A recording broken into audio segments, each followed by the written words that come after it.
آئین میں سود کے خاتمے کے لیے تاریخ کا تعین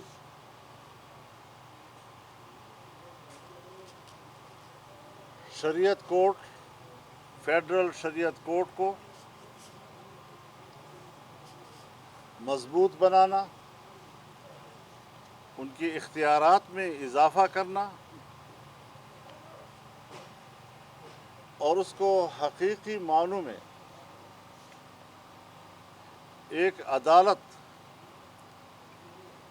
تسلیم کرانا، اس کے ساتھ ہی اسلامی نظریاتی کونسل کی سفارشات پیش ہو جانے کے ساتھ ساتھ پارلیمنٹ میں اس پر بحث کرنا آئینی طور پر لازم قرار دیا گیا ہے۔ جمعیت علماء اسلام کی مرکزی مجلس شورا نے اس پر خراج تحسین پیش کیا ہے اور قوم کو مبارکباد دی ہے۔ دینی مدارس کے حوالے سے ان کی رجسٹریشن اور بینک اکاؤنٹس کا جو ایکٹ پاس کیا گیا ہے اسے بھی مرکزی مجلس شورا نے ایک مستحسن اقدام قرار دیا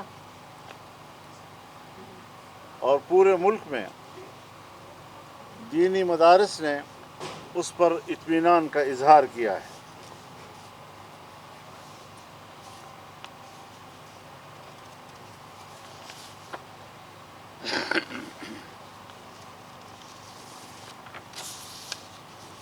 جمعیت علماء اسلام کی مرکزی مجلس شورا نے فلسطین پر اور غزہ کے عوام پر وحشیانہ بمباری کر کے جن جنگی جرائم کا ارتکاب کیا ہے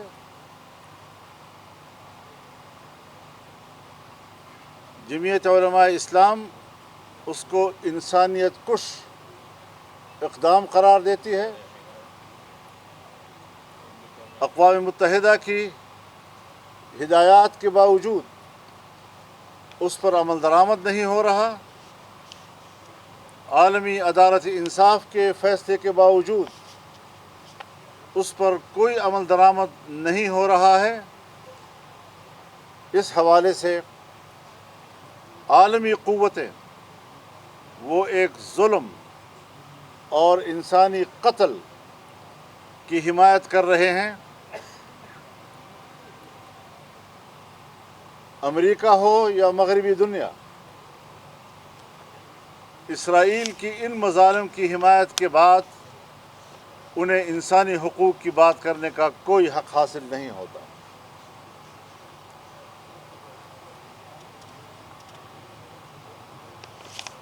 ہم اپنے عوام سے اپیل کرتے ہیں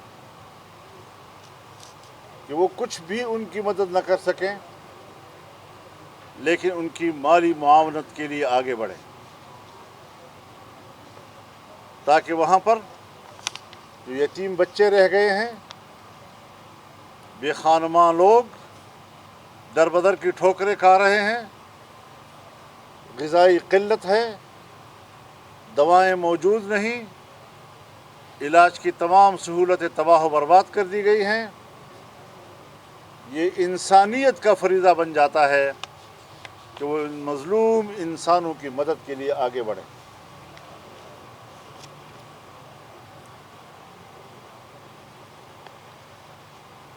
حکومت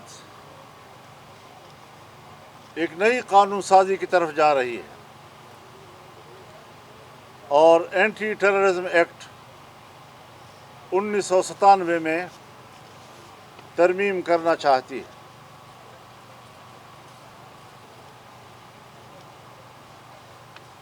ایک بار پھر ہمارے دفاعی ادارے کو وہ اختیار دیے جا رہے ہیں کہ پیشہ ورانہ ذمہ داریوں سے اس کا کوئی تعلق نہیں ہے۔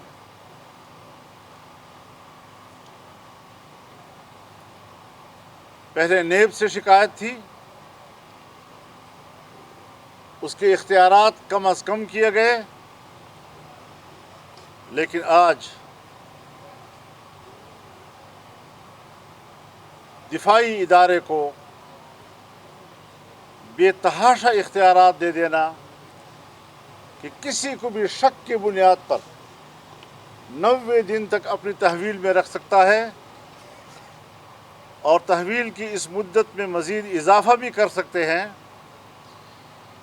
میرے خیال میں یہ ایک سول مارشل لا ملک پہ قائم کرنے کے مترادف ہوگا۔ یہ جمہوریت کے چہرے پر ایک دھبا ہوگا۔ میں نہیں سمجھتا کہ پاکستان پیپلز پارٹی اور پاکستان مسلم لیگ نون، جو جمہوریت کے علمبردار، ووٹ کو عزت دینے کے علمبردار، آج وہ ایک ایسا ایکٹ پاس کر رہے ہیں کہ جو اپنے ہی ہاتھوں سے جمہوریت کے چہرے پر کالک ملک رہے ہیں۔ ان کو اس بات سے احتراز کرنا چاہیے۔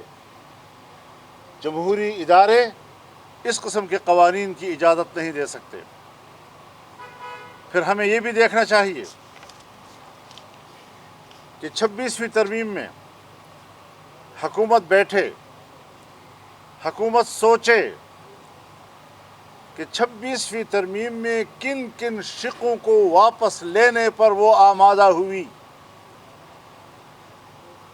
اور 26ویں ترمیم کے اصل مسودے میں جن شقوں کو واپس لینے پر وہ آمادہ ہوئی ہے، کیا یہ آج کا ترمیمی ایکٹ یہ اس 26ویں ترمیم میں حکومت کی اپنی آمادگیوں کی نفی نہیں کر رہی؟ کیا یہ نیا ایکٹ 26ویں ترمیم کی روح کے منافی نہیں ہے؟ کیا یہ آئین کا تقاضا ہوگا کہ کل آپ نے 26ویں ترمیم میں وہ سارے کردار واپس لے لیے کہ جس سے ہمارے آرمڈ فورسز کو سول کے اندر اختیارات میں اضافہ مل رہا تھا، آج دوسری طرف سے آپ نے ایکٹ پاس کر کے اپنے ہی اس عمل کی نفی کی ہے؟ یہ آئین کی توہین ہے، آئین کے 26ویں ترمیم کی توہین ہے، پارلیمنٹ کی توہین ہے، جس نے کہ یہ 2-4 روز میں پاس کیا اور آج آپ اس کی نفی کر رہے ہیں۔ وقف املاک ایکٹ۔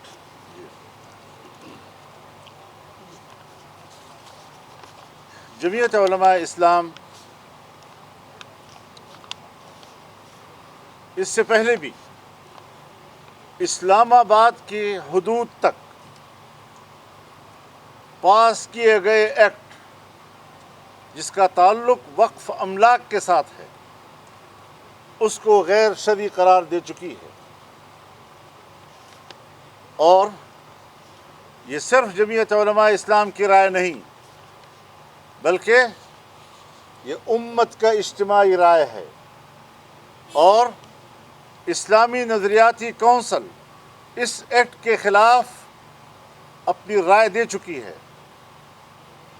آج اسی ایکٹ کے قریب قریب اس کے مماثل ایک ایکٹ ہندوستان میں پاس کیا جا رہا ہے۔ اس سے آپ اندازہ لگائیں کہ اگر آج وہاں کی گورنمنٹ وہاں کے مسلمانوں کی اربوں ایکڑ پر مشتمل مسلم اوقاف کے خلاف ایک قانون پاس کرنے جا رہی ہے، ہندوستان مسلمان کے جائیدادوں کو جس طرح ہڑپ کرنا چاہتا ہے، ان کے وقف املاک کو جس طرح ہڑپ کرنا چاہتا ہے، پاکستان کی حکومت نے پاکستان کے اندر رہ کر مسلمانوں کے اوقاف کو ہڑپ کرنے کی کوشش کی۔ کوئی ضمیر ہے کہ اس ضمیر کو ایک دفعہ جھنجھوڑا جائے کہ ہم پاکستان، اسلامی جمہوریہ پاکستان میں اسلامی احکامات کے ساتھ کیا کھلواڑ کر رہے ہیں، اللہ کے دین کے ساتھ کیا مذاق کر رہے ہیں۔ مبارک ثانی کیس میں سپریم کورٹ نے فیصلے دیے، بالآخر سپریم کورٹ کو اپنے فیصلوں کی اصلاح کرنی پڑی۔ اسی طریقے سے شادی بیاہ کے معاملات، دوسرے نکاح کے معاملات پر جو سپریم کورٹ کے فیصلے آئے ہیں وہ قطعی طور پر قرآن و سنت کے احکامات کے خلاف ہیں۔ میں نے اپنی عائلی زندگی میں نہ سپریم کورٹ سے پوچھنا ہے، نہ میں نے حکومت سے پوچھنا ہے، میں نے اللہ کے حکم کے تحت کرنا ہے، میں نے اللہ سے پوچھنا ہے اور اللہ ہی کے سامنے جواب دے۔ میں اعلان کرتا ہوں کہ میں کسی سپریم کورٹ کے ایسے غیر شرعی فیصلے اور حکومت کی طرف سے پاس کیے گئے غیر اسلامی قانون کا پابند نہیں ہوں۔ آئین کہتا ہے کہ ہر قانون قرآن و سنت کے مطابق ہو، کورٹ پابند ہے کہ وہ قرآن و سنت کے تابع فیصلے دے گی۔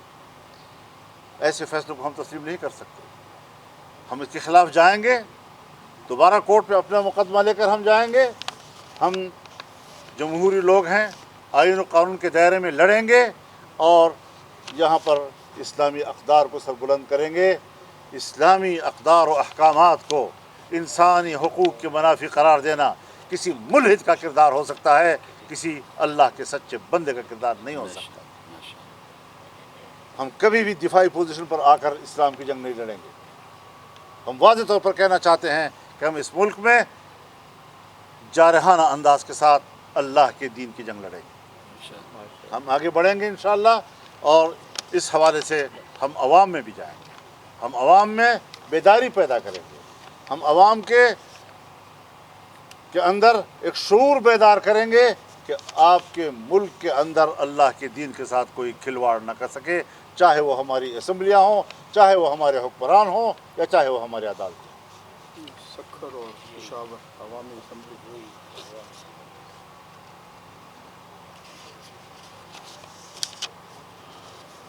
اس کے ساتھ ہی ہم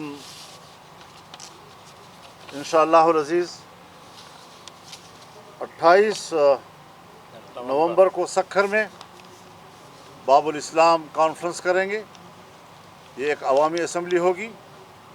ہم 8 دسمبر کو پشاور میں انشاءاللہ اسرائیل مرد آباد کانفرنس کریں گے، وہ بھی عوام کی اسمبلی ہوگی، اور ہم ملک کے اندر اس قسم کے جو اقدامات ہو رہے ہیں ان کو ان اجتماعات میں اٹھائیں گے، اور ایک پوری تحریک کے طور پر انشاءاللہ ہم آگے اپنا قدم بڑھائیں گے۔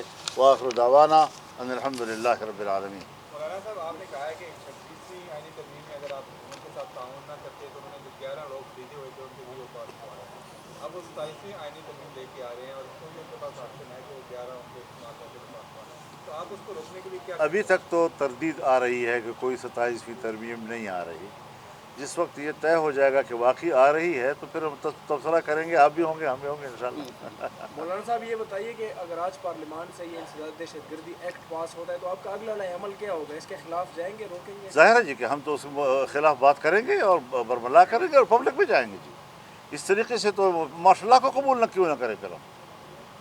مولانا صاحب یہ بتائیں کہ آپ نے یقیناً مجلس شورا کو آپ کی جو جس جماعت کے ساتھ آج کل ہم آہنگی ہے، آپ سے ملاقاتیں بھی آپ کی جاری ہیں، میرا مراد پاکستان تحریک انصاف کی قیادت ہے، اس سے ملاقاتوں کے اور مستقبل کا جو لائحہ عمل ہے اس کے بارے میں مجلس شورا کو اعتماد میں لیا ہوگا۔ اس کے ساتھ سوال یہ ہے کہ ایک سوشل میڈیا پہ کیونکہ ایک پراپیگنڈا ہو رہا تھا تو فوری طور پر عمران خان نے آپ سے رابطہ کیا، عمران خان نے آپ کو پیغام بھیجا پی ٹی آئی کی 2 اعلیٰ شخصیات کے ذریعے اور آپ سے رابطہ کیا گیا، تو کیا عمران خان کے یہ رابطے اور آپ کے ساتھ قربت، کیا وہ آپ کے ساتھ مل کر کوئی لائحہ عمل بنانا چاہتے ہیں مستقبل میں، اور کیا آپ کی بھی اسی طرح پیغام رسانی ہوتی ہے عمران خان کے ساتھ؟